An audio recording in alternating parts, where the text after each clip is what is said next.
Chapter 74. Carrying the Olympic Torch. I am not sure what everybody dreams about, but carrying the Olympic torch was miles above any of my dreams.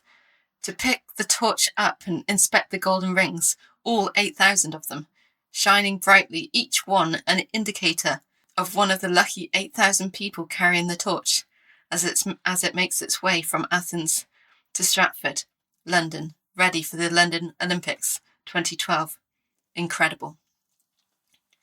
I was on the bus in Huyton, Liverpool, excited about my turn carrying the Olympic torch.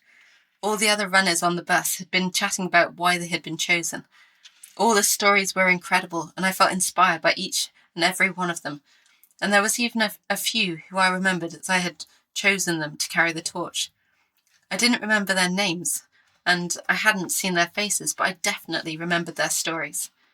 Being in the judging panel for Coca-Cola will be something I will treasure forever. When each stood to start their run, I felt so proud that I had heard all about them, and I knew why they were here carrying their torch. The man wearing the number 110 had gone out with a crowd of cheers, and when he left with a huge smile on his face, I started feeling the nervous excitement inside my stomach. 111, Stephanie Millward. I heard my call, and as I stood, the cheer from inside the bus was immense. Good luck, Stephanie, and enjoy every second, I heard someone call after me. Smiling, I stepped off the bus and was welcomed by a huge crowd who swarmed around me as I moved away from the bus. Everyone was cheering and everyone was smiling.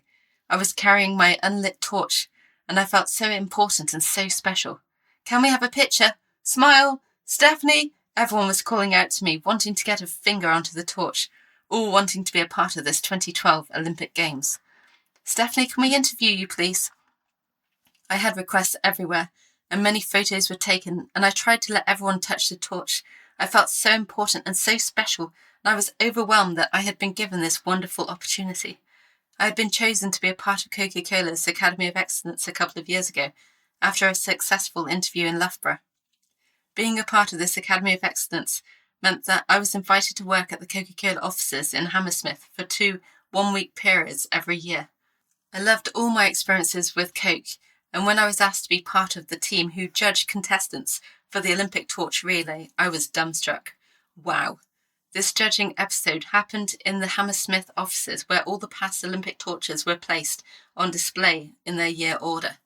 This was stunning, and Adrian and I spent a long time inspecting each one, feeling very special. Stephanie, can you stand next to my daughter for a picture? Stephanie, we need to start moving. 111 will be here soon. Stephanie, smile. A police officer tried to calm the crowd, asking for some kind of control. Everyone onto the pavement. No reply from the swarming people. Everyone onto the pavement. I was in the middle with a huge smile on my face and my eyes seeing everyone smiling and cheering, wanting a piece of the torch and a piece of me. I felt so proud and so excited, and my run hadn't even started yet. The police cars came first, then some policemen on bikes before a large bus with dancers and musicians, and then it was my turn. I saw number 110 walking towards me, surrounded by 8 security runners who shadowed the torch.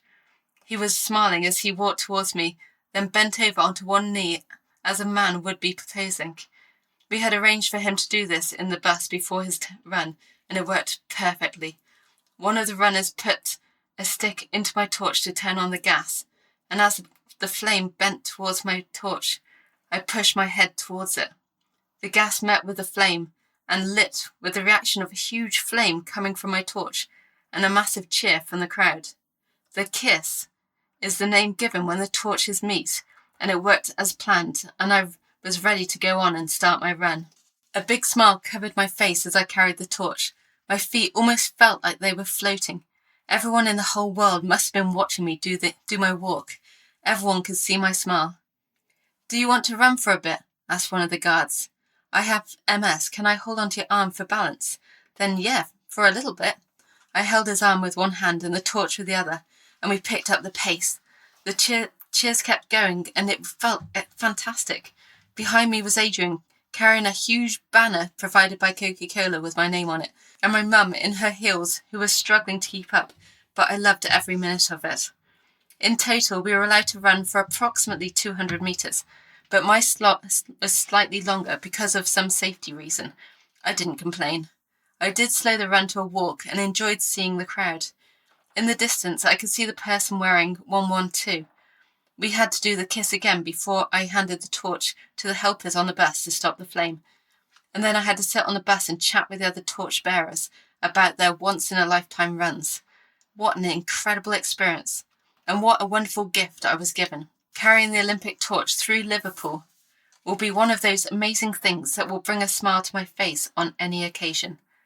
I was a torchbearer for the London 2012 Olympic Games on the 1st of June 2012, which was a stunning, sunny day with the majority of my family. Amazing experience, amazing moment, amazing life.